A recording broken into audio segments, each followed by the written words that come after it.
Friends,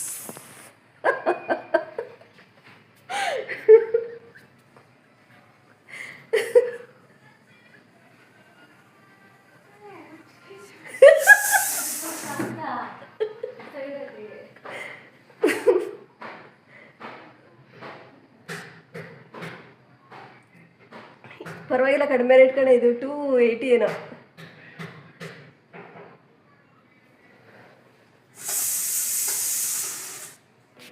guys, ಇದು ಭತ್ತದ ತೋರಣ ಮೀಶೋದಲ್ಲಿ 280 ತೊಗೊಂಡಿದ್ದು ನೋಡಿ, ತೊಗೊಳ್ಳಿ ನೀವು. ಗೈಸ್, ಕುಕ್ಕರ್ ಇಟ್ಟಿದ್ದೀನಿ, ಮೊಳಕೆ ಕಾಳು ಹುರುಳಿ ಕಾಳು ಬೇಯಿಸೋಕ್ಕೆ, ಮೊಳಕೆ ಕಟ್ಟಿದ್ದು ಬಸ್ಸಾರು ಮಾಡೋಕ್ಕೆ.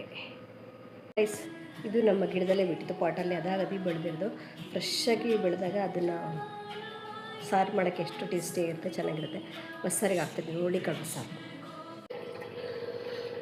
ಗೈಸ್, ಇದು ಹುರುಳಿ ಕಾಳು ಮೊಳಕೆ ಕಟ್ಟಿದ್ನಲ್ಲ, ಅದರದ್ದು ಬಸ್ಸಾರು ಮಾಡಿ ಇದ್ರ ಪಲ್ಯ ಮಾಡ್ತಾಯಿದ್ದೀನಿ. ನನಗೆ ಈ ಬಾಣಲಿಗೆ ಕಂಫರ್ಟ್ ಮಾಡೋದಕ್ಕೆ, ಪಲ್ಯಗಳು ಮಾಡೋದಕ್ಕೆ ಎಲ್ಲದಕ್ಕೂ ಈ ಬಾಣಲಿನ. ಈ ಬಾಣಲಿ ಎಲ್ಲದಕ್ಕೂ ಕೆಲವೊಂದು ವಸ್ತುಗಳು ಹಾಗೆ. ಈ ಬಾಣಲಿ ಪಲ್ಯ ಮಾಡೋದಕ್ಕೆ ಎಲ್ಲದಕ್ಕೂ ಕಂಫರ್ಟ್ ಆಗಿದೆ. ಟೀ ಕುಡಿಯೋಕ್ಕೂ ಅಷ್ಟೇ ಕೆಲವೊಂದು ಗ್ಲಾಸ್ಗಳು ಕಂಫರ್ಟ್ ಇರ್ತವೆ, ಎಲ್ಲವೂ ಅಲ್ಲ. ನಿಮಗೂ ಹಂಗೇನಾ? ಪಲ್ಯ ರೆಡಿ ಆಯಿತು. ಹುರುಳಿಕಾಳು, ಮೊಳಕೆ ಕಟ್ಟಿದ ಹುರುಳಿಕಾಳಿನ ಬಸ್ಸಾರಿನ ಪಲ್ಯ.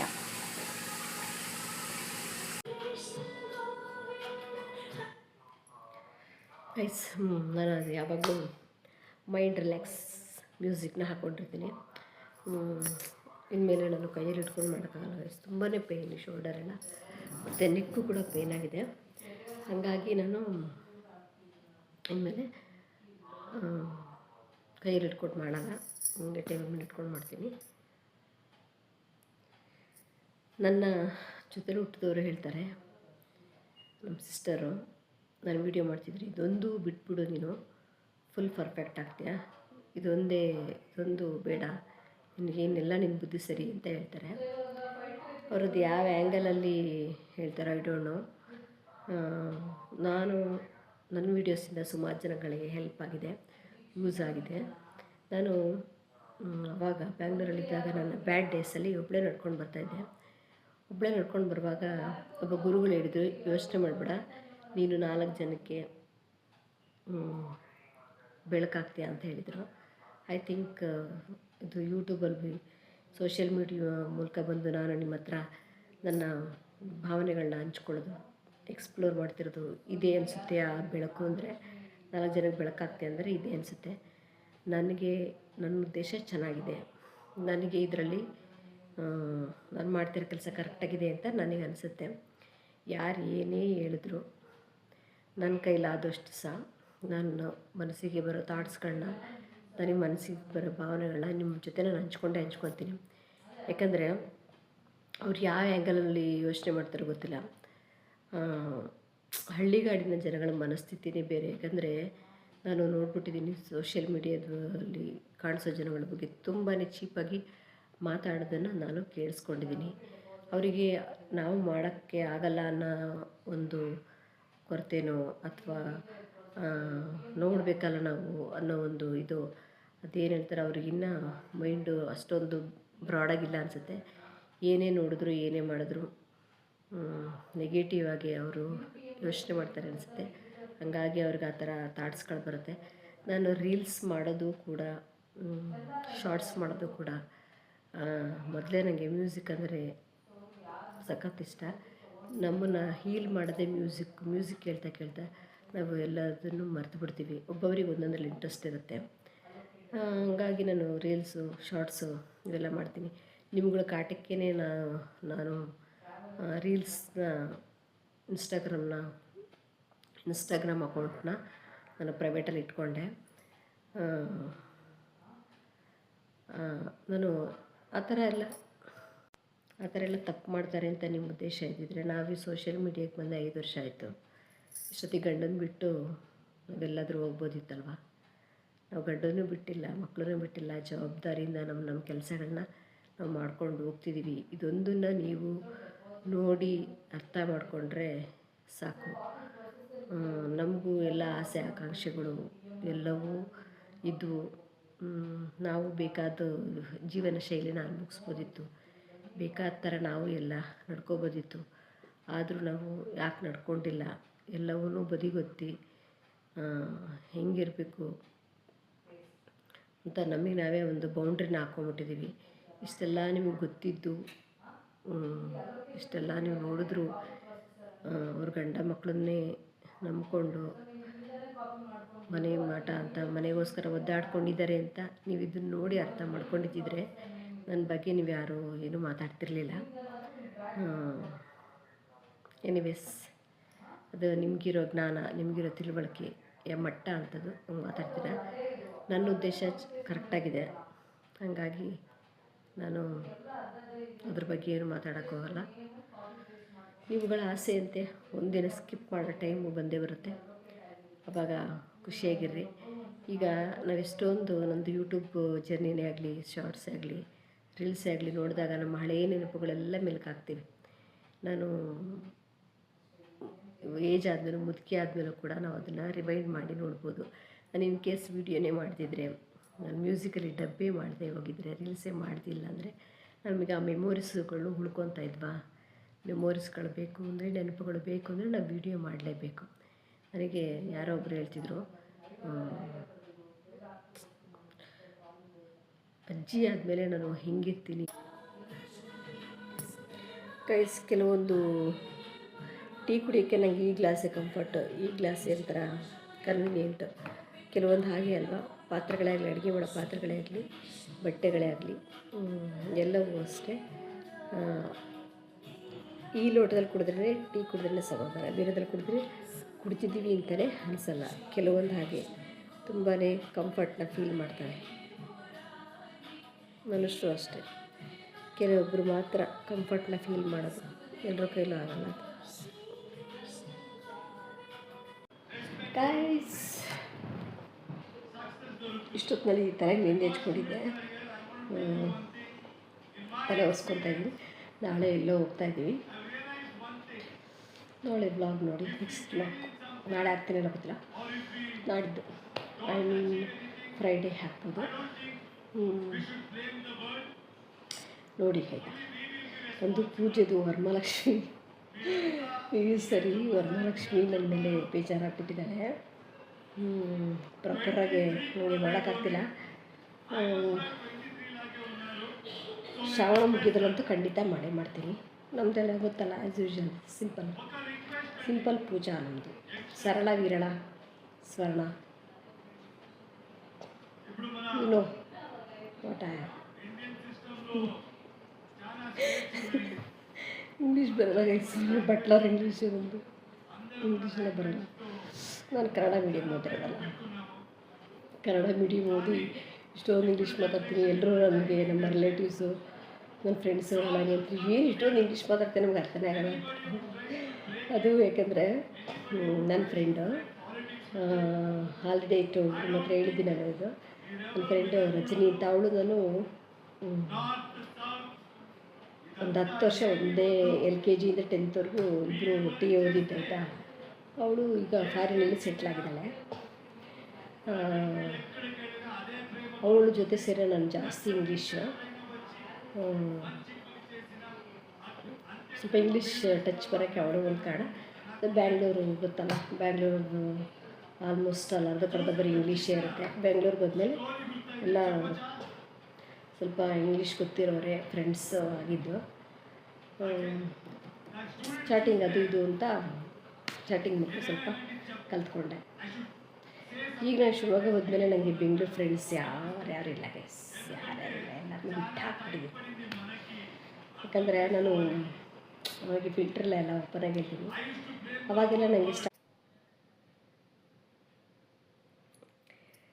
ತಲೆ ಸ್ನಾನ ಮಾಡಿಬಿಟ್ರೆ ಮುಖ ಅಂತೂ ಫ್ರೆಶ್ ಆಗಿ ಕಾಣುತ್ತೆ.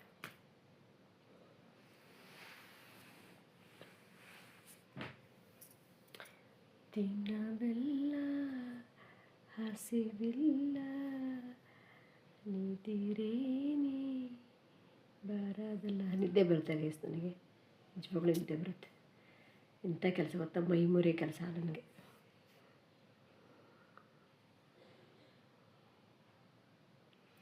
ಯಾರಿಗೆ ಬೇಕಪ್ಪ ಈ ಲೋಕ ಅನಿಸ್ಬಿಟ್ಟಿದೆ ಗೈಸ್, ನಿಜವಾಗ್ಲೂ. ಕೆಲಸ ಕೆಲಸ ಕೆಲಸ ಕೆಲಸ ಕೆಲಸ ಕೆಲಸ ಕೆಲಸ ನನಗೆ ನಿಜವಾಗ್ಲೂ ಆಗ್ತಾನೆ ಇಲ್ಲ ಗೊತ್ತಾ. ಯಾರನ್ನಾದ್ರೂ ನನ್ನ ಮಗಳು ಹೇಳ್ತಾಳಮ್ಮ, 1,000 ಹೋದ್ರೂ ಚಿಂತೆ ಇಲ್ಲ, ಕೈ ನೋವು ಅಂತಿರ್ತೀಯ, ಪಾತ್ರೆ ತೊಳೆಯೋಕೆ ಇಟ್ಕೊಂತ. ಜನನೇ ಸಿಗ್ತಾಯಿಲ್ಲ ಗೈಸ್, ಪಾತ್ರೆ ತೊಳೆಯೋಕ್ಕೆ ಯಾರೂ ಸಿಗ್ತಿಲ್ಲ. ಯಾರಾದರೂ ಬಂದು ನಮ್ಮನೆ ಪಾತ್ರೆ ತೊಳ್ಕೊಡ್ತೀರಾ? 1,000 ಕೊಡ್ತೀನಿ ಸಂಬಳ. ನಮ್ಮನೆ ನಿಜವಾಗ್ಲೂ ಅಷ್ಟಲ್ಲ, ಒಂದು ದಿನಕ್ಕೆ 3 ಟಬ್ ಪಾತ್ರೆ ಬೀಳ್ಬೋದು. ಯಾರಾದರೂ ಇದ್ದರೆ, ನಿಮ್ಮಲ್ಲಿ ಯಾರಾದರೂ ಇದ್ದರೆ ಕಳಿಸ್ಕೊಡಿ, ಪಾತ್ರೆ ತೊಳೆಯೋಕ್ಕೆ 1,000 ಸಂಬಳ ಕೊಡ್ತೀನಿ. ಯಾರಾದರೂ ಇದ್ದರೆ ಇಂಟ್ರೆಸ್ಟೆಡ್, ಯಾರಾದರೂ ಇದ್ದರೆ ನಮ್ಮ ಮನೆಗೆ ಪಾತ್ರೆ ತೊಳ್ಕೊಡೋಕ್ಕೆ ಬನ್ನಿ, ಆಯಿತಾ? ನನ್ನ ವಿಡಿಯೋ ಮೂಲಕ ನಾನು ಇದನ್ನು ಕೇಳ್ಕೊತಾ ಇದ್ದೀನಿ. ನಂಗೆ ನಿಜವಾಗ್ಲೂ ಆಗ್ತಿಲ್ಲ ಕೆಲಸ ಮಾಡೋಕ್ಕೆ. ಎಲ್ಲೋ ಏನಂದರೆ ಬಟ್ಟೆ ಉಜ್ಜೋಗಿಸುತ್ತಾ ನಂಗೆ ಆಗ್ತಿಲ್ಲ ಗೊತ್ತಾ. ಈ ಶೋಲ್ಡ್ರ್ ಇದೆಲ್ಲ ಪೇಯ್ನ್ ಬರ್ತಾಯಿದೆ ನನಗೆ, ಏನಾಗಿದೆ ಅಂತ ಗೊತ್ತಿಲ್ಲ. ನಿಜ, ನಾನು ಸುಳ್ಳು ಹೇಳಲ್ಲ, ನಿಮಗೆ ಎಲ್ಲ ಗೊತ್ತಲ್ಲ. ಐ ಸ್ವೇರ್, ಸಿಕ್ಕಾಪಟ್ಟೆ ಪೇಯ್ನ್. ಅಮ್ಮ ಏನಾಗುತ್ತೆ ಅಂದರೆ, ಇಲ್ಲಿ ನಮ್ಮ ಮನೇಲಿ ಇದು ಮಂಚ ಇದ್ದಿದೆಯಲ್ಲ, ಹೆಡ್ಜ್, ಫಸ್ಟ್ ಇರೋ ಮಂಚಕ್ಕೆ ಹೆಡ್ಜ್ ಇರಲಿಲ್ಲ. ಇಲ್ಲಿ ಹಿಂಗೆ ಅನ್ಕೊತಾ ಇರ್ತೀನಿ ನಾನು, ಶೋಲ್ಡರ್ ಪೇಯ್ನ್ ಬರ್ತಿರುತ್ತಲ್ಲ, ಹಿಂಗೆ ನಾನು ಮಲ್ಕೊಂಡಾಗ ಅದು ತಲೆಗೆ ಗಮನನೇ ಇಲ್ಲ, ಹಿಂಗೆ ಅಂದ್ಬಿಟ್ಟು ಕೈ ಎಷ್ಟು ಮೊನ್ನೆ ಇದೆಲ್ಲ ಫುಲ್ಲು ಪೇಯ್ನ್ ಆಗಿತ್ತು. ಈಗ ಜಾಸ್ತಿ ಕೆಲಸ ಮಾಡಿ ಕೈಯೆಲ್ಲ ಹಿಂಗೆ ಆಗ್ಬಿಟ್ಟಿದೆ ಗೊತ್ತಾ. ಅವಾಗೆಲ್ಲ ಜಾಸ್ತಿ ಉಜ್ಜೋದು, ಸ್ವಲ್ಪ ಉಜ್ಜಿದ್ರೆ ಸಮಾಧಾನ ಆಗ್ತಿರಲಿಲ್ಲ.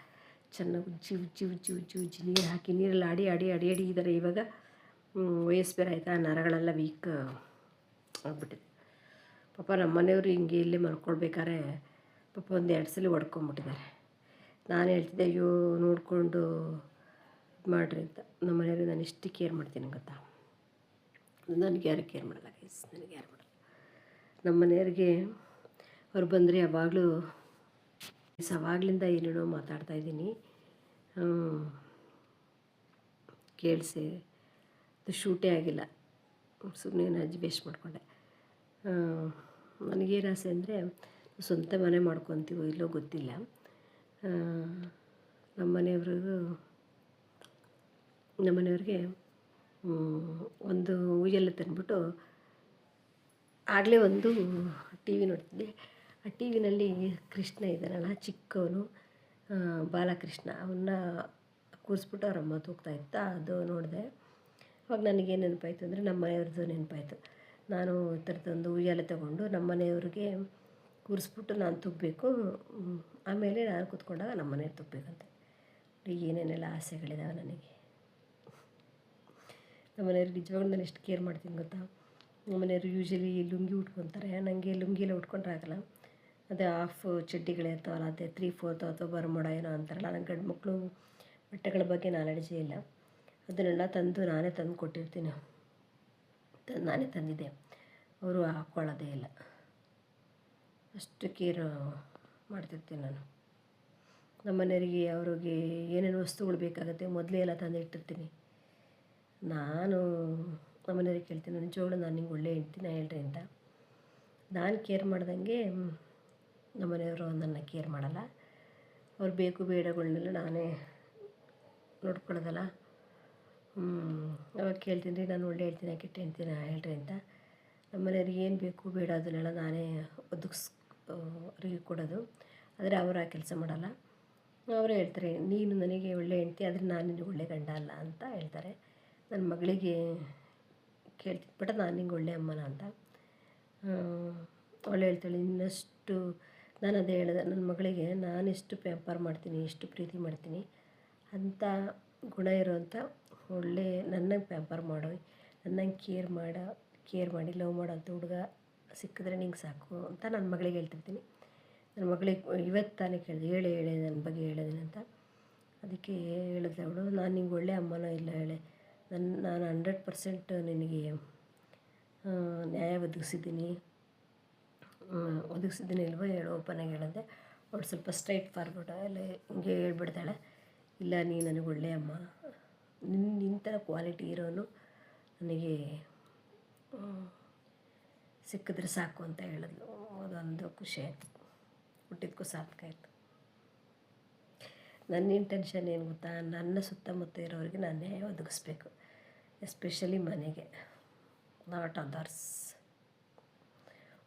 ಒಳಗಡೆ ಇರೋರು ನಮಗೆ ಅನ್ಯಾಯ ಮಾಡಿದ್ರು, ಮೋಸ ಮಾಡಿದ್ರು, ಅದ್ರ ಕರ್ಮ ಅವರು ಬುತ್ತಿಲೇ ಇರುತ್ತೆ. ಅದು ನನಗೇನು ಮಾಡಲ್ಲ, ಅದು ನನಗೆ ಮ್ಯಾಟ್ರ್ ಆಗಲ್ಲ. ಅವ್ರವ್ರ ಕರ್ಮ ಅವ್ರಿಗೆ. ನನ್ನ ಕರ್ತವ್ಯ ಏನು ಅದು ನಾನು ಮಾಡಬೇಕು ಅಷ್ಟೇ. ಇಷ್ಟೇ ನನ್ನದು ಥಿಯರಿ. ಇವತ್ತು ಇದ್ದಿತ್ತು, ಅದಕ್ಕೆ ರಜೆ ಕೊಟ್ಟಿದ್ರಲ್ಲ, ಹಂಗಾಗಿ ನಾವು ನಾಳೆ ವರದಳ್ಳಿಗೆ ಹೋಗ್ಬೇಕಿತ್ತು. ಗುರುವಾರ ವಾರದ ದಿವಸ ಅಲ್ಲ, ಗುರುವಾರ ಹೋಗೋಣ ಅಂತ ಇದ್ವಿ. ಆದರೆ ನನಗೆ ಎಲ್ಲೋ ಹೋದರೂ ನಾನು ಒಬ್ಬೊಬ್ಬಳೇ ಹೋಗೋಕ್ಕೆ ಇಷ್ಟಪಡಲ್ಲ, ನನ್ನ ಜೊತೆಗೆ ಬೇಕೇ ಬೇಕು. ಈ ಸೋಲೋ ಟ್ರಿಪ್ ಎಲ್ಲ ಮಾಡಿದ್ರೆ ನಾವು ಅಕಸ್ಮಾತು ಏನು ವಾಶ್ರೂಮ್ಗೆಲ್ಲ ಹೋದ್ರೆ ಬ್ಯಾಗೆಲ್ಲ ಇಟ್ಕೊಳಕ್ಕೆ ಬೇಕಲ್ಲ, ಆ ಗಲೀಜಲ್ಲೆಲ್ಲ ಇಲ್ಲಿ ಇಡೋಕ್ಕಾಗತ್ತಲ್ವ, ಹಿಂಗೆಲ್ಲ ಯೋಚನೆ ಮಾಡಿಕೊಂಡು ನಾನು ಒಬ್ಬೊಬ್ಬಳೇ ಎಲ್ಲೂ ಹೋಗಲ್ಲ. ನಾವು ನಾಳೆ ಹೋಗೋದಿತ್ತು, ಆದರೆ ನಿತೀಕ್ಷನಿಗೆ ಇವತ್ತು ರಜೆ ಇತ್ತು, ಇದ್ಮೇಲೆ ಆಯ್ತು, ಅದಕ್ಕೋಸ್ಕರ ಇವತ್ತು ಹೋದ್ವಿ. ಅಲ್ಲಿಂದ ತಂದಿರ ತೀರ್ಥದ ಬಾಟ್ಲಿದ್ದು, ಅಲ್ಲಿಂದ ತಂದಿರೋದು. ಈ ನೀರು ಎಷ್ಟು ಟೇಸ್ಟ್ ಅಂದರೆ ಏನೋ ಒಂಥರ ಡಿಫ್ರೆಂಟ್ ಟೇಸ್ಟು, ಕೂಲಿಂಗ್ ಎಫೆಕ್ಟು. ಈ ನೀರು ಕುಡಿದ ತಕ್ಷಣ ಖುಷಿಯಾಗುತ್ತೆ, ತಲೆ ಮೇಲೆ ಬಿದ್ದ ತಕ್ಷಣ ಖುಷಿಯಾಗುತ್ತೆ. ಶಿವಮೊಗ್ಗದ ನೀರು ನಮಗೆ ಆಜ್ನೀರು ನೀರೇ ಬರೋದು, ಸೇಮ್ ಕಾವೇರಿ ನೀರು ಟೇಸ್ಟು. ಕಾವೇರಿ ಇನ್ನೊಂದು ಸಖತ್ತಾಗಿದೆ, ಶಿವಮೊಗ್ಗದ ನೀರು ಮಾತ್ರ. ಅದರಲ್ಲಿ ಈಗ ವರದಳ್ಳಿ ನೀರಂತೂ ತುಂಬಾ very tasty, very cooling effect, ಏನೋ ಒಂಥರ ಚೆಂದ ಅನಿಸುತ್ತೆ. ಈ ನೀರು ವರದಳ್ಳಿದು ನೀರು ತುಂಬ ಪವಿತ್ರವಾದದ್ದು. ತಲೆ ಮೇಲೆ ಹಾಕ್ಕೊಂಡ್ರೆ ಸ್ಕಿನ್ ರಿಲೇಟೆಡ್ ಯಾರಿಗಾದ್ರೂ ಇದ್ದರೂ ಕೂಡ ವಾಸಿ ಆಗುತ್ತೆ. ನೀವು ಯಾರಾದರೂ ಈ ಕಡೆ ಶಿವಮೊಗ್ಗ ಕಡೆ ಬಂದರೆ ವರದಳ್ಳಿಗೆ ಒಂದು ಸರಿ ವಿಸಿಟ್ ಮಾಡಿ. 1 ಗಂಟೆ ಬೆಳಗ್ಗೆ ತಿಂಡಿನೂ ಇರುತ್ತೆ, 1 ಗಂಟೆಗೆ ಊಟ ಕೊಡ್ತಾರೆ, 3 ಗಂಟೆವರೆಗೂ ಇರುತ್ತೆ. 2 ಸರಿ ಒಂಥರ ಸಾರಿಗೆ ಒಂದು ಸರಿ ಅನ್ನ, ತರಕಾರಿ ಸಾರಿಗೆ ಒಂದು ಸರಿ ಅನ್ನ ಹಾಕ್ತಾರೆ, ಮತ್ತು ಮಜ್ಜಿಗೆ ಸಾರಿಗೆ ಒಂದು ಸರಿ ಹಾಕ್ತಾರೆ, ಲಾಸ್ಟಲ್ಲಿ ಸ್ವೀಟ್ ಹಾಕ್ತಾರೆ. ತುಂಬ ಚೆನ್ನಾಗಿತ್ತು ಊಟ ಎಲ್ಲ. ಮತ್ತು ಗೋಶಾಲೆ ಇದೆ, ಗೋಗಳಿಗೂ ನೀವೇನಾದರೂ ಅಲ್ಲಿ ದುಡ್ಡು ಏನಾದರೂ ಕೊಡ್ಬೋದು, ಮತ್ತು ಗೋವಿಗೆಲ್ಲ ತಿನ್ನಿಸ್ಬೋದು. ನನಗಂತೂ ತುಂಬಾ ಖುಷಿ ಆಯಿತು, ನನ್ನ ಮಗಳಿಗೂ ಅಷ್ಟೇ ತುಂಬ ಖುಷಿಯಾಯಿತು. ಅವಳು ನಾನು ಬರೋಣ ಅಂತಿದ್ಲು. ಪಾಪ ಅವಳು ನೈಟ್ ಶಿಫ್ಟ್ ಮಾಡೋದಲ್ಲ, 3 ವರ್ಷದಿಂದ ಕೆಲಸ ಮಾಡಿ ಅವಳೊಂಥರ ಅದೇನು ನಿದ್ದೆಗಿಡು ಬುದ್ಧಿಗಿಡು ಅಂತಾರಲ್ಲ, ಅವಳೊಂಥರ ಮಂಕ್ ಥರ ಆಗಿಬಿಟ್ಟಿದ್ದಾಳೆ. ಅದಕ್ಕೆ ಇವತ್ತು ಇಬ್ಬರಿಸ್ಕೊಂಡು ಬಾರಪ್ಪ ಅಂತ ಕರ್ಕೊಂಡೋಗಿದ್ದೆ. ಅಮ್ಮ ನನಗೆ ತುಂಬ ಖುಷಿ ಆಯಿತು ಅಂತ. ಇನ್ಮೇಲೆ ಹೋಗೋಣ, ಒಬ್ಬೊಬ್ಬರೇ ಬೇಕಾದ್ರೆ ಇಂಡಿವಿಜುವಲಾಗಿ ಒಬ್ಬೊಬ್ಬರೇ ಹೋಗ್ಬೋದು. ಇಲ್ಲಿಂದ 2 ಅವರ್ ಜರ್ನಿ ಸಾಗರಕ್ಕೆ, 1.5 ಅವರು. ಡೈರೆಕ್ಟಾಗಿ ಹೋದರೆ ಪ್ರೈವೇಟ್ ಬಸ್ಸು ಸೀದಾ ಗೇಟ್ ಹತ್ರ ನಿಲ್ಲಿಸುತ್ತೆ. ಇಲ್ಲಾಂದರೆ ಸಾಗರಾಗೆ ದುಡ್ಡು ಉಳಿಸ್ಬೇಕು ಅಂದರೆ ಸಾಗರಾಗೆ ಗೌರ್ಮೆಂಟ್ ಬಸ್ಸಿಗೆ ಹೋಗಿ ಅಲ್ಲಿಂದ ಇನ್ನೊಂದು ಬಸ್ಸಿಗೆ ಹೋಗ್ಬೋದು. ನಾವು ಅಲ್ಲಿ ಟೈಮು ಸೇವ್ ಮಾಡೋಕ್ಕೋಸ್ಕರ ನಾವು ಆಟೋದಲ್ಲಿದ್ವಿ. ಬೆಳಗ್ಗೆ 7 ಗಂಟೆಗೆ ಮನೆ ಬಿಟ್ಟಿದ್ವಿ, ಮನೆಗೆ ಬರೋಷ್ಟೊತ್ತಿಗೆ 4 ಗಂಟೆ ಆಯಿತು. ಅಲ್ಲೆಲ್ಲ ಕಡೆ ನೋಡಿಕೊಂಡು ಊಟಕ್ಕೋಸ್ಕರ ವೆಯ್ಟ್ ಮಾಡ್ತೀವಿ. ತುಂಬಾ ಚೆನ್ನಾಗಿತ್ತು. ಯಾರಾದರೂ ಬಂದರೆ ಯಾರಾದರೂ ಶಿವಮೊಗ್ಗ ಸೈಡ್ ಬಂದರೆ ವರದಳ್ಳಿಗೆ ಹೋಗಿ. ಯಾರಾದರೂ ಬೆಂಗಳೂರಿಂದ ಅಲ್ಲಿಂದ ಇಲ್ಲಿಂದ ಲೇಡೀಸ್ ಯಾರಾದರೂ ಶಿವಮೊಗ್ಗ ಕಡೆ ಬಂದರೆ ನನಗೆ ಮೆಸೇಜ್ ಮಾಡಿ, ಸಿಗೋಣ. ಲೈಫ್ ಇಸ್ ಶಾರ್ಟ್ ಅಲ್ಲ, ನಮ್ಮ ಮೆಮೊರೀಸ್ಗಳನ್ನ ಸೇವ್ ಮಾಡಬೇಕು. ಲೇಡೀಸ್ ಯಾರಾದರೂ ಶಿವಮೊಗ್ಗ ಸೈಡ್ ಬಂದರೆ ನೀವು ಮೆಸೇಜ್ ಮಾಡಿ, ಸಿಗೋಣ. ನನ್ನ ಮಗಳು ಎಲ್ಲಿ ಬಂದರೂ ಒಂದು ಫೋಟೋ ಬರೋಲ್ಲ, ಒಂದು ವೀಡಿಯೋ ತೆಗಿಯೋಲ್ಲ. ಅವಳಿಗೆ ಆ ಥರ ಕ್ರೇಜ್ಗಳೇ ಇಲ್ಲ. ನನಗಷ್ಟೇ ಫೋಟೋ ಕ್ರೇಜು. ನನಗೆ ಯಾಕಪ್ಪ ಬಂತು ಕ್ರೇಜು ಅನಿಸ್ಬಿಡುತ್ತೆ ಒಂದೊಂದು ಸರಿ. ನನ್ನ ಮಗಳಿಗೆ ನಿಜವಾಗ್ಲೂ ಫೋಟೋ ಕ್ರೇಜು ಇಲ್ಲ, ಫೋಟೋಗೂ ಬರೋಲ್ಲ, ವೀಡಿಯೋನೂ ಮಾಡಲ್ಲ. ಯಪ್ಪ ಸರಿ, ನನ್ನ ಮಗಳು ಹಾರಿಬಲ್ ಅನ್ನಿಸ್ತಾಳೆ ನನಗೆ. ಅದಕ್ಕೆ ಕೆಟ್ಟ ಬುದ್ಧಿ ಇಲ್ಲ, ಒಳ್ಳೆ ಬುದ್ಧಿಗಳಿದ್ದಾವೆ. ಹಾನೆಸ್ಟೇ ಕೆಲಸ ಮಾಡ್ತಾಳೆ. ಏನಂದರೆ ಕೆಲವೊಂದು ವಿಚಾರಕ್ಕೆ ನನಗೆ ಸ್ಪಂದಿಸಲ್ಲ ಅವಳು, ಅದೇ ವಿಚಾರ. ಗಾಯ್ಸ್, ಏನಂದರೆ ಶ್ರೀಧರ ಸ್ವಾಮಿಗಳು ಬೆಟ್ಟಕ್ಕೆ ಹೋಗಿದ್ವಲ್ಲ, ತುಂಬ ಚೆನ್ನಾಗಿದೆ. ಯಾರಾದರೂ ಶಿವಮೊಗ್ಗ ಸೈಡ್ ಬಂದರೆ ನಿಜವಾಗ್ಲೂ ನೋಡ್ಕೊಂಡೋಗಿ. ಆ ತೀರ್ಥ ಅಂತೂ ತುಂಬಾ ಪವಿತ್ರವಾದದ್ದು. ಅದು ಚರ್ಮ ರೋಗ ಹೋಗುತ್ತೆ. ಆ ನೀರು ಕುಡಿದ್ರೆ ಏನೋ ಒಂಥರ ಡಿಫ್ರೆಂಟ್ ಫೀಲು ಆಗುತ್ತೆ. ಯೂಶ್ವಲಿ ಕಾವೇರಿ ನೀರು ಟೇಸ್ಟಿಗಿನ್ನ ಎಕ್ಸ್ಟ್ರಾರ್ಡನರಿ ಆಗಿರುತ್ತೆ ಶಿವಮೊಗ್ಗದ ನೀರು. ನಮಗೆ ಶಿವಮೊಗ್ಗದ ಬರೋದು ಇದರಿಂದ ರಾಜನಗರದಿಂದ ಬರುತ್ತೆ. ಕಾವೇರಿಗಿನ್ನ ನೀರು ತುಂಬಾ ಟೇಸ್ಟಿಯಾಗಿ ಇರುತ್ತೆ ನಮ್ಮದು ಶಿವಮೊಗ್ಗದ ನೀರು. ಯಾರಾದರೂ ಬಂದರೆ ಶ್ರೀಧರ ತೀರ್ಥನ ಹಾಕ್ಕೊಂಡು ತೊಗೊಂಡೋಗಿ ದರ್ಶನ ಮಾಡಿ ಗುರುಗಳ ಕೃಪೆ ಸಿಗುತ್ತೆ. ನಿಜವಾಗ್ಲೂ ನನಗೆ ಕ್ಯಾಮ್ರಾ ಇಟ್ಕೊಳ್ಳೋಕ್ಕೆ ಬರಲ್ವಾ, ಅಥವಾ ನನಗೆ ನಿಜವಾಗ್ಲೂ ವೀಡಿಯೋ ಮಾಡೋಕ್ಕೆ ಬರೋಲ್ಲ, ಅಥವಾ ನರಗಳು ಸತ್ತೋಗಿದ್ದಾವೆ, ನರಗಳೆಲ್ಲ ವೀಕ್, ಕ್ಯಾಮ್ರಾ ಇಟ್ಕೊಳ್ಳೋಕೆ ಬರೋಲ್ಲ, ಶೇಕ್ ಆಗುತ್ತೆ. ಬೇರೆ ಬ್ಲಾಗೆಲ್ಲ ನೋಡ್ತೀನಲ್ಲ, ನಿಜವಾಗ್ಲೂ ಚೂರು ಶೇಕ್ ಆಗೋಲ್ಲ. ಅಥವಾ ಅದು ನನಗೆ ಕ್ಯಾಮ್ರಾ ಬಗ್ಗೆ ನಾಲೆಡ್ಜ್ ಇಲ್ಲ. ಒಳ್ಳೆಯದು ಮೊಬೈಲ್ ತೊಗೋಬೇಕಾ ಅಥವಾ ಸೆಟ್ಟಿಂಗ್ಸಲ್ಲಿ ಏನಾದರೂ ಚೇಂಜ್ ಮಾಡ್ಕೋಬೇಕಾ ಏನಂತ ನನಗೆ ನಿಜವಾಗ್ಲೂ ಗೊತ್ತಿಲ್ಲ. ಯಾರಾದರೂ ಸಜೆಸ್ಟ್ ಮಾಡಿ. ಒಳ್ಳೆ ಮೊಬೈಲ್ ತೊಗೋಬೇಕಾ ಅಥವಾ ಸೆಟ್ಟಿಂಗ್ಸಲ್ಲಿ ಏನಾದರೂ ಚೇಂಜ್ ಮಾಡ್ಕೋಬೇಕಾ, ಎಫೆಕ್ಟ್ಸ್ ಏನಾದರೂ ಚೇಂಜ್ ಮಾಡ್ಕೋಬೇಕಾ, ನಂಗೆ ನಿಜವಾಗ್ಲೂ ಐಡಿಯಾ ಇಲ್ಲ. ಯಾರಾದರೂ ದಯವಿಟ್ಟು ನನಗೆ ಹಿಂಗೆ ಹಿಡ್ಕೊಂಡಾಗ ಶೇಕ್ ಆಗುತ್ತೆ, ಅದೇನು ಪ್ರಾಬ್ಲಮ್ಮು ಅಂತ ಯಾರಾದರೂ ಕ್ಯಾಮ್ರಾ ನಾಲೆಡ್ಜ್ ಇರೋರು ಸಜೆಸ್ಟ್ ಮಾಡಿದ್ರೆ ಅದ್ರ ಬಗ್ಗೆ ಮಾಹಿತಿ ಕೊಟ್ಟರೆ ತುಂಬ ಹೆಲ್ಪ್ ಆಗುತ್ತೆ. ಪ್ಲೀಸ್ ಯಾರಾದರೂ ಅದ್ರ ಬಗ್ಗೆ ಮಾಹಿತಿ ಕೊಡಿ. ಆಮೇಲೆ ಇನ್ನೊಂದು ಹೇಳಬೇಕು ಅಂದರೆ, ನಮ್ಮ ಮನೆಗಳಲ್ಲೂ ಯಾರು ಎಲ್ಲಾದರೂ ಹೋಗ್ತೀವಲ್ಲ ಗೈಸ್, ನಿಜವಾಗ್ಲೂ ಯಾರೂ ಕೋಆಪ್ರೇಟ್ ಮಾಡಲ್ಲ. ನನ್ನ ಮಗಳು ಅಷ್ಟೇ ಬೈತಿರ್ತಾಳೆ, ನಿಂದು ಒಳ್ಳೆ ಕಾಟ ಅಂತ. ಯಾರೂ ಸಪೋರ್ಟ್ ಮಾಡಲ್ಲ. ಯಾರಿಗೂ ಕ್ಯಾಮ್ರಾ ಹೆಂಗೆ ಹಿಡ್ಕೋಬೇಕು ಅಂತಲೂ ಗೊತ್ತಿಲ್ಲ. ಸುಮಾರು ವೀಡಿಯೋಗಳು ಮಾಡಿದ್ದೆ, ಯಾರಿಗೂ ನೆಟ್ಟು ಮಾಡೋಕ್ಕೆ ಬರಲಿಲ್ಲ. ಆ್ಯಕ್ಚುಲಿ ನನಗೂ ಬರೋಲ್ಲ, ಅವ್ರಿಗೂ ಬರೋಲ್ಲ. ಏನು ನಾಲೆಡ್ಜ್ ಇಲ್ದಲೇ ಏನು ಮಾಡಿದ್ರು ಏನೂ ಯೂಸ್ ಇಲ್ಲ.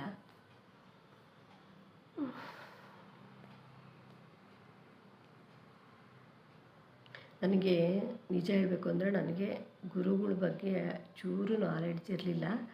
ಮತ್ತು ನಾನು ಗುರುಗಳನ್ನ ಬೇಡ್ತಾನೆ ಇರಲಿಲ್ಲ ಅಂತಲೇ ಹೇಳ್ಬೋದು. ನನಗೆ ಅರಿವಿಲ್ದಲೇ ಯೂಟ್ಯೂಬಲ್ಲಿ ನಾನು ಅರಿಶಿನ ಟರ್ಮರಿಕ್ ಬಗ್ಗೆ ಹೇಳ್ಕೊಂಡು ಹೋಗೋದು, ಗುರುಗಳ ಬಗ್ಗೆ ನನಗೆ ಅರಿವಿಲ್ಲದೆ ನನಗೆ ನಾಲೆಡ್ಜ್ ಬಂತು. ಗುರುಗಳ ಬಗ್ಗೆ ಹೇಳ್ತಾ ಇದು ಮಂತ್ರಾಲಯದ ಬಗ್ಗೆ, ಏನು ಮಂತ್ರಾಲಯಕ್ಕೆ ಹೋದಾಗ ಮಾಂಚಾಲಮ್ಮನ ದರ್ಶನ ಫಸ್ಟ್ ಮಾಡಬೇಕು ಅಂತ ಎಲ್ಲ ಹೇಳ್ತಾ ಗುರುಗಳ ಬಗ್ಗೆ ನಾನು ಹೇಳ್ತಾನೆ ನನಗೆ ಗುರುಗಳ ಮೇಲೆ ನನಗೆ ಭಕ್ತಿ ಅನ್ನೋದು ಬಂತು. ನಿಜವಾಗ್ಲೂ ಗೈಸ್, ನನಗೆ ಯಾವಾಗ ನಾನು ಗುರುಗಳನ್ನ ನಂಬ್ತಾ ಹೋದ್ನೋ ಲೈಫಲ್ಲಿ ಸಕ್ಸಸ್ ಅನ್ನೋದು ಬರುತ್ತೆ. ಮೇಯ್ನು ನಾವು ಗುರುಗಳನ್ನ ನಂಬ್ತಾ ಹೋದರೆ ನನಗೆ ಮಾನಸಿಕವಾಗಿ ತುಂಬಾ ಇದಿತ್ತು. ಮಾನಸಿಕವಾಗಿ ನನಗೆ ಒಂಥರ ನೆಮ್ಮದಿ ಇರಲಿಲ್ಲ. ಅನ್ವಾಂಟೆಡ್ ಥಾಟ್ಸ್ಗಳು, ಬರೀ ಬೇರೆಯವ್ರ ಬಗ್ಗೆನೇ ನಾನು ಯೋಚನೆ ಮಾಡ್ತಿದ್ದೆ ಜಾಸ್ತಿ. ಅಡಿಕ್ಟ್ ಟು ಅದರ್ಸ್ ವ್ಲಾಗ್ ಅಂತಲೇ ಹೇಳ್ಬೋದು. ಗುರುಗಳನ್ನ ನಾನು ಯಾವಾಗ ಬಿಡ್ತಾ ಹೋದ್ನೋ ಬೇರೆಯವ್ರ ಬಗ್ಗೆ ನನಗೆ ತಲೆನೇ ಕೆಡಿಸ್ಕೊಳ್ಳಲ್ಲ.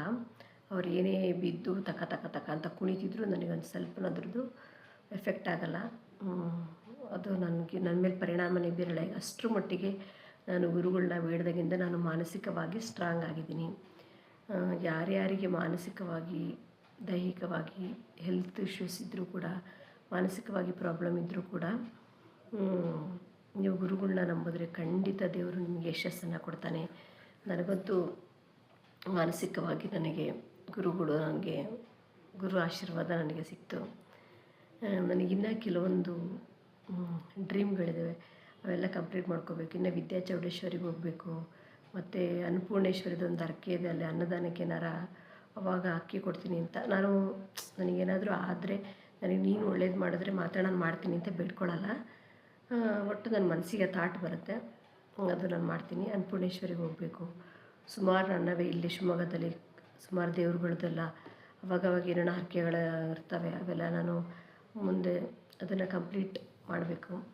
ನಾನು ಎಲ್ಲೆಲ್ಲಿ ಹೋಗ್ತೀನಿ ಅದನ್ನು ಶೂಟ್ ಮಾಡ್ತೀನಿ, ಅದು ನನ್ನ ವೀಡಿಯೋಸ್ಗಳಲ್ಲಿ ನೋಡ್ತೀರಾ. ಜನವರಿವರೆಗೂ ಡೆಫಿನೆಟಾಗಂತೂ ವೀಡಿಯೋ ಮಾಡ್ತೀನಿ. ಫಲ ದೇವ್ರಿಗೆ ಬಿಡ್ತೀನಿ. ಹೀಗೆ ಅದೇ ಹೇಳಿದ್ನಲ್ಲ ಗೈಸ್, ನನಗೆ ಕ್ಯಾಮ್ರಾ ಪ್ರಾಬ್ಲಮ್. ಒಬ್ಬೊಬ್ರಂತೂ ಸ್ವಲ್ಪನೂ ಇದೇ ಆಗಲ್ಲ, ಶೇಕೇ ಆಗಲ್ಲ. ನನಗೆ ವೀಡಿಯೋ ಮಾಡೋಕ್ಕೆ ಬರಲ್ವಾ, ನಾಲೆಡ್ಜ್ ಇಲ್ವಾ ಏನೋ ಗೊತ್ತಿಲ್ಲ. ಯಾರಾದರೂ ನನಗೆ ಅದ್ರ ಬಗ್ಗೆ ದಯವಿಟ್ಟು ಸಜೆಸ್ಟ್ ಮಾಡಿ. ಆಮೇಲೆ ಇನ್ನೊಂದೇನೆಂದರೆ ಈಶಾ ಬ್ಲಾಗ್ ಬಗ್ಗೆ ಹೇಳ್ಬೇಕು. ಯಾಕಂದರೆ ನಾನು ಶ್ರೀಧರ ಮಠಕ್ಕೆ ಹೋದಾಗ ಅಲ್ಲಿ ಹೇಳಿದ್ದೆ, ಅದು ವಾಯ್ಸ್ ಓವರು ಕೊಟ್ಟಿದ್ದು ಬ್ಯಾಕ್ಗ್ರೌಂಡಲ್ಲಿ ಅದು ಎಷ್ಟು ಜನಕ್ಕೆ ರೀಚ್ ಆಗಿರುತ್ತೋ ಗೊತ್ತಿಲ್ಲ. ಈಶಾ ಬ್ಲಾಗ್ ಬಗ್ಗೆ ಹೇಳಬೇಕು. ಈಶಾ ಬ್ಲಾಗ್ ಭಾಗ್ಯಶ್ರೀನೋ ಏನೋ ಬರುತ್ತೆ, ಈಶಾ ಬ್ಲಾಗ್ ಅಂತ ಹೊಡೀರಿ. ಅವ್ರಿಗೂ ನನಗೂ ಸೇಮ್ ಟೇಸ್ಟ್. ಅವ್ರದ್ದಂದರೆ ಅವ್ರ ಮನೆ ವಾತಾವರಣ, ಅವರು ಸಾಗರದವರು, ಅವರೇ ನಂಗೆ ಪರಿಚಯ ಇಲ್ಲ. ಅವ್ರ ಮನೆ ವಾತಾವರಣ, ಆ ತುಳಸಿ ಗಿಡ ಇಷ್ಟು ದೊಡ್ಡದಿದೆ, ಮತ್ತು ಪಕ್ಷಿಗಳಿಗೆಲ್ಲ ಅವ್ರು ಡೈಲಿ ಊಟ ಹಾಕ್ತಾರೆ. ಹಸುಗಳು ಬಂದು ಅವ್ರ ಮನೆ ಹತ್ರ ತಿಂತವೆ, ಮತ್ತು ನಾಯಿಗೆ ಊಟ ಹಾಕ್ತಾರೆ. ಅವ್ರಿಗೂ ನನಗೂ ಸೇಮ್ ಟೇಸ್ಟ್ ಇದೆ. ನನಗೆ ಹಂಗಾಗಿ ಅವರು ಇಷ್ಟ ಆಗ್ತಾರೆ, ವ್ಲಾಗ್ ಇಷ್ಟ ಆಗುತ್ತೆ. ಕೆಲವಷ್ಟು ಜನಗಳು ಮಾತ್ರ ನಮಗೆ ರೀಚ್ ಔಟು ಕನೆಕ್ಟ್ ಆಗೋಕ್ಕೆ ಸಾಧ್ಯ. ಎಷ್ಟೊಂದು ವ್ಲಾಗರ್ಸ್ ಇರ್ತಾರೆ, ಯಾರ್ದು ನೋಡಬೇಕು ಅಂತ ಅನಿಸಲ್ಲ. ಬೆರಳೆಣಿಕೆಯಷ್ಟು ಜನ ಮಾತ್ರ ನಮಗೆ ರೀಚ್ ಆಗೋದು, ಬೆರಳೆಣಿಕೆಯಷ್ಟು ಜನ ಮಾತ್ರ ನಮಗೆ ರೀಚ್ ಔಟ್ ಆಗ್ತಾರೆ. ಇಶಾ ವ್ಲಾಗ್ ಅಂತ ನೋಡಿ, ಅವ್ರದ್ದು ರೊಟೀನ್ ಲೈಫು ತುಂಬಾ ಚೆನ್ನಾಗಿದೆ. ಸೇಮ್ ನಂದು ಅವ್ರದ್ದು ಒಂದೇ ಟೇಸ್ಟ್. ಅವ್ರಿಗೂ ಪ್ರಾಣಿ ಪಕ್ಷಿಗಳು, ಹಸು ಇವೆಲ್ಲ ಇಷ್ಟ, ನನಗೂ ಇಷ್ಟ. ಹಂಗಾಗಿ ನಾನು ಅವರು ವ್ಲಾಗ್ಸ್ನ ನೋಡ್ತೀನಿ. ನೀವು ಒಂದು ಸಲ ವ್ಲಾಗ್ನ ವಿಸಿಟ್ ಮಾಡಿ ನೋಡಿ.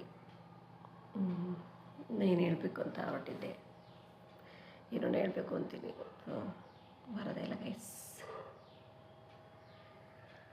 ಶಿವಮೊಗ್ಗ ಕಡೆ ಯಾರಾದರೂ ಬಂದರೆ, ಈ ಕಡೆ ಟೆಂಪಲ್ ವಿಸಿಟಿ ಅಂತ ಬಂದರೆ ನನ್ನನ್ನು ಮೀಟ್ ಮಾಡಿ. ಲೇಡೀಸ್, ಎಸ್ಪೆಷಲಿ ಲೇಡೀಸ್ಗಳು ಖಂಡಿತ ನಾನು ಮೀಟ್ ಆಗ್ತೀನಿ.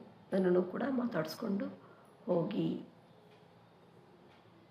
ಈ ವಿಡಿಯೋ ಇಷ್ಟವಾದರೆ ಲೈಕ್ ಮಾಡಿ, ಶೇರ್ ಮಾಡಿ, ಸಬ್ಸ್ಕ್ರೈಬ್ ಮಾಡಿ.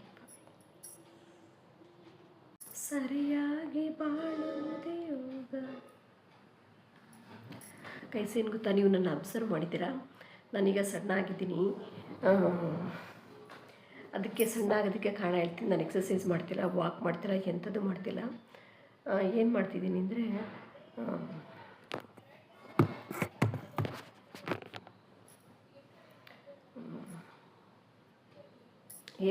ಅಂದರೆ, ನಾನು ನಿಮಗೆಲ್ಲ ಅವಾಗ ಒಂದು ಪೌಡರ್ ಬಗ್ಗೆ ಹೇಳಿದ್ದೆ. ಆ ಪೌಡ್ರನ್ನ ಮಾಡ್ಕೊತಿದ್ದೀನಿ. ಆ ಪೌಡ್ರ್ ಕುಡಿಯೋದ್ರಿಂದ 3 ಜನಕ್ಕೆ ರಿಸಲ್ಟ್ ಸಿಕ್ಕಿದೆ. ಒಬ್ಬರಿಗೆ PCOD ಏನೋ ಹೇಳ್ತಾರಲ್ಲ, ಅದ್ರದ್ದು ಪ್ರಾಬ್ಲಮ್ಮು ಕಮ್ಮಿ ಆಗಿದೆ. ಮತ್ತು ನನಗೆ ವೆಯ್ಟ್ ಲಾಸ್ ಆಗಿದೆ. ಎಲ್ಲ ಬಟ್ಟೆಗಳು ಲೂಸ್. ನೀವು ಅಬ್ಸರ್ವ್ ಮಾಡಿರ್ಬೋದು. ಇತ್ತೀಚಿನ ದಿನದ ಬ್ಲಾಗ್ ನಾನು ಹಾಕ್ಕೊಂಡಿರೋದು, ನಿನ್ನೆ ಮೊನ್ನೆ ಇವತ್ತು ಎಲ್ಲ ನೋಡ್ಬೋದು. ಅದರಲ್ಲೂ ಕೂಡ ನನಗೆ ಬಟ್ಟೆಗಳೆಲ್ಲ ಫಿಟ್ ಇಲ್ಲ, ಎಲ್ಲ ಲೂಸ್ ಆಗ್ತಿದೆ. ನಾನು ನಿಜವಾಗ್ಲೂ 75 ಇದ್ದೆ, ಈಗ 70 kg ಆಗಿದ್ದೀನಿ. ನಿಮಗೂ ಯಾರಿಗಾದರೂ ಪೌಡರ್ ಬೇಕಂದರೆ ಕಮೆಂಟ್ ಮಾಡಿ, ನಾನು ಖಂಡಿತ ಅದನ್ನು ಮಾಡಿ ಕೊಡ್ತೀನಿ. ಅದು ಎಲ್ಲ ಅದಕ್ಕೆ ಅಂದರೆ ವೆಯ್ಟ್ ಲಾಸು, ಹೆಣ್ಮಕ್ಳು PCOD ಆ ಥರ ಪ್ರಾಬ್ಲಮ್ಗೆ, ಮತ್ತು BP, ಶುಗರ್ಗೆ, ಎಲ್ಲದಕ್ಕೂ ಕೂಡ ಅದು ತುಂಬಾ ಒಳ್ಳೆಯ ಪೌಡರ್ ಅಂತ ಹೇಳ್ಬೋದು.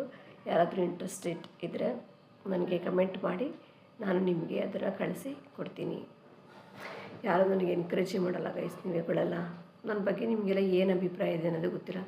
ಯಾರೂ ನನಗೆ ಕಮೆಂಟ್ ಕೂಡ ಮಾಡಲ್ಲ, ಅಥವಾ ನನಗೆ ನೋಯಿಸೋಕ್ಕೆ ನೀವು ಇಷ್ಟಪಡಲ್ವಾ? ನನಗೆ ನೀವು ನೋಯಿಸೋಕ್ಕೆ ಇಷ್ಟಪಡಲ್ವಾ? ನಾನು ನಿಮ್ಮನ್ನು ಯಾರೂ ನೋಯಿಸಲ್ವಲ್ಲ, ಹಾಗಾಗಿ ನೀವು ಯಾರೂ ನನ್ನ ನೋಯಿಸಲ್ಲ ಅನಿಸುತ್ತೆ. ನೀವು ನನ್ನ ನೋಯಿಸೋಕ್ಕೆ ಇಷ್ಟಪಡಲ್ಲ, ಯಾರೂ ಕಮೆಂಟ್ ಹಾಕಲ್ಲ, ಬರೀ ಸೂಪರು ಹಾಗೆ ಇಮೋಜಿಗಳನ್ನ ಹಾಕ್ತೀರ ಬಿಟ್ಟರೆ